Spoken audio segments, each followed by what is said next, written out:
Have you ever asked yourself, in a quiet moment, what it truly means to be nourished?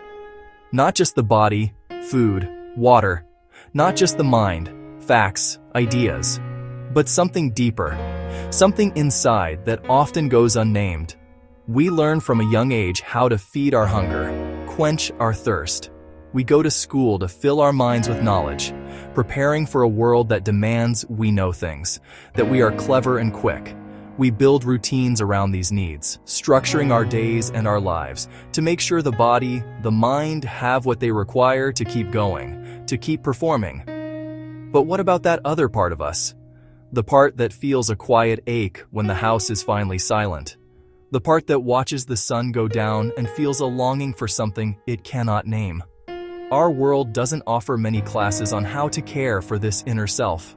There are no handbooks, no clear instructions. We are given maps for careers, financial success, raising a family, but we are rarely given a map that leads us back to the quiet center of our own being. And so we often forget to even ask the question. We forget there is something there that needs tending to. So let us just sit with that question for a moment. Let it rest in the air between us, without any pressure to find an immediate answer. What does it mean to nourish the soul? The question itself is a starting point. It is an act of turning inward, away from the noise and the demands of the world outside. It is a gentle knock on a door we may have kept closed for a very long time. It does not ask for a grand solution, a life-changing revelation. It simply asks us to pause, to acknowledge the quiet, steady presence within us, waiting patiently for our attention, to let it breathe in the quiet spaces of our day. When we wake in the morning, before the list of tasks begins to run, when we are driving on an empty road with only the hum of the engine for company. In these small pockets of silence, the question can begin to take root. It is not a problem to be solved, but a presence to be felt. It is an invitation to begin a different kind of journey, one that is not about going somewhere new, but about returning to a place we have always known. We are very good at filling our lives. We fill them with work, with goals, with achievements we can measure and display. We decorate our lives, hoping external markers will fill the space inside. We believe if we climb high enough on the ladder of success, deep satisfaction waits at the top. We pursue promotions, we chase deadlines, we build businesses, hoping our efforts will bring a sense of worth, a sense of meaning. We tell ourselves this is a good, productive life. We also try to fill ourselves with things, possessions, the latest technology, fashionable clothes, a new car, a bigger house, a beautiful object we think will last. The world whispers from every screen, if you had one more thing, you'd be complete. And so we consume. We shop, we collect, we upgrade. We fill our homes and closets, believing the next purchase will quiet the restlessness. We turn to other people to fill our emptiness. Partner, friend, community, yet still feel apart, hoping belonging to others will make us belong to ourselves. Yet, after all this effort, a quiet exhaustion settles in. Life can look full from the outside, career, home, friends, and still feel a subtle, persistent emptiness.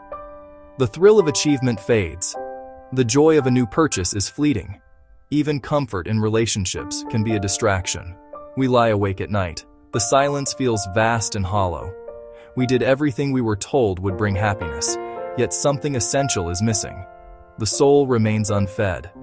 This constant search for more carries a hidden weight, a burden on our shoulders every single day, though we may not always notice. The pressure to always be doing, always achieving, always improving is a heavy one. It keeps our minds in constant motion, always planning the next step, always worrying about falling behind.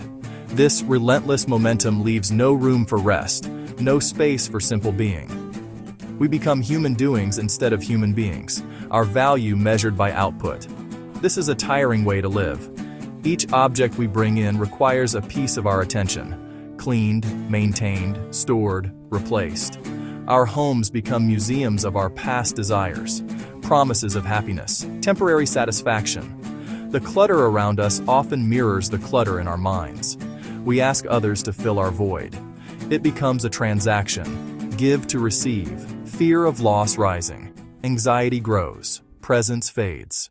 We carry the weight of our ambitions, our possessions, our expectations, tired, stretched too thin, pulled in 1,000 directions. We keep adding more tasks, more things, more responsibilities, believing more is the answer. But what if the answer is not to add, but to let go? What if true nourishment comes not from acquiring more, but from remembering what is already there? What if we decided to stop just for a moment? To put down the heavy bags, to turn away from the noise of the world and face the quiet of our inner space. This is not giving up, not defeat. It is a gentle, courageous turn inward, choosing to listen to the voice drowned out by demands for more. It can begin with a single conscious breath, a moment of stillness in a busy day. Imagine your inner world is not a problem to be solved, not a broken thing to be fixed. It is a landscape waiting to be explored. Notice thoughts drifting like clouds without catching or pushing away. Feel emotions rise and fall like waves, without judgment. Simply be with what is, right here, right now. This is an act of profound kindness. Looking outward for answers, direction, validation is familiar. The silence can feel empty, even frightening. We may want to fill it, check the phone, turn on the TV, start a task. But if we stay with the quiet a little longer, something begins to shift. We notice subtle currents of our being, the steady rhythm of the heart. Nourishment begins here, returning home to ourselves. It is not about finding a magic solution, a new belief system. It is about becoming present to the life already flowing through you. Create a small, quiet space in your day where you can just be. A space where you don't have to perform, achieve, pretend. Let go of the roles you play and rest in the truth of your own existence. This is the beginning of a new kind of nourishment. Not from the outside, but from the deep well of your own being. Perhaps the deepest form of nourishment is not adding anything new, but remembering what we've forgotten. The miracle of being alive, resting in our own skin, the quiet wisdom of our hearts. To nourish the soul is to embark on a journey of remembrance. Gently peel back who we think we should be, to uncover who we are. Not a task of the mind, but an opening of the heart. Remembering is returning to stillness. In a world of speed, stillness is radical. Stillness is not emptiness. It is full presence. The chair beneath you, the air on your skin, the sound of your own breath. Simple, profound connection to the present moment. In that presence, we remember we are enough. We spend life wearing masks, stronger, happier, more successful. Performance is exhausting. Nourishing the soul is courage to be honest, tired, sad, afraid. Feelings allowed without judgment. We are not separate from nature. We are part of it. The life force that grows a tree, that moves the tides, moves in us. Time in nature reminds us of this. We watch a tree endure and remember our resilience. We see the sky's vastness and remember our worries are small. Nature does not hurry, yet everything is accomplished. Patience, acceptance, simply being. This is the nourishment of remembering. Our bodies speak to us all the time. We've forgotten how to listen. We live mostly in our heads. Thoughts, plans, worries. The body holds deep wisdom. It anchors us in the present. To nourish the soul, learn the language of the body. Let your attention drift downward, into the body. Can you feel your breath? Notice the gentle rise and fall. Chest or belly? You don't need to change it. Just feel its steady rhythm. This breath has been with you every moment, asking nothing in return. It's the basic sign that you are alive. To notice your breath is to say, I am here. I am alive. Bring awareness to your hands. Feel their weight, the air on your skin. Can you feel the faint tingling of life? These hands have held, carried, created. They touch the people you love. Feeling them returns you to the here and now. This practice is deep nourishment, inhabiting your body. You can do this anytime. Feel your feet on the ground. Feel the warmth in your hands. Feel the sun on your face. These are not insignificant. They remind you you're a living, breathing being. The soul is not somewhere else. It is intertwined with your physical self. By becoming present to your body, you become present to your soul. Stillness is found in the smallest moments. Washing hands, first sip of tea, when you give full attention. It's not complicated, it's connection with the present. Imagine you are driving at night on a long, empty road. The world outside is dark and quiet. Only the pavement ahead is lit. The engine hums. The sky is vast and starry. Nowhere to go but forward. No distractions. There is just you, the car, the journey. The path inward is not crowded with signs and attractions. It is a simple, quiet road leading back to yourself. Walking this inner road is letting go of constant entertainment. Becoming comfortable with silence, external, internal. At first it's unsettling. The mind races with thoughts, worries, plans. This is normal. The journey isn't forcing quiet. It is gently returning attention to the road ahead. Your breath, your body. Further along, you shed what's not essential. Roles, approval, chasing what doesn't nourish. You're not becoming someone new, just letting go of what you are not.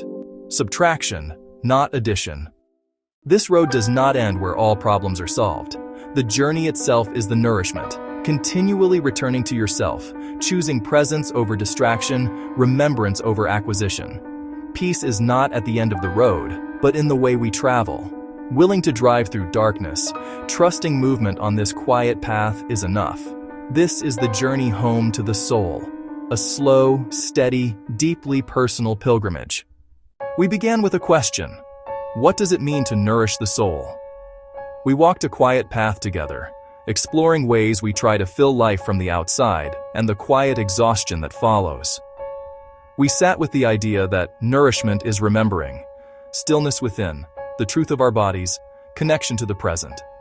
The soul does not ask for more success, more possessions, more excitement. It does not need to be fixed, improved, or entertained. It asks for presence. It asks for honesty. A little quiet, undivided attention. It asks that we remember who we are beneath all the layers of doing and having. To nourish the soul is simply to be with it. So, carry this question with you.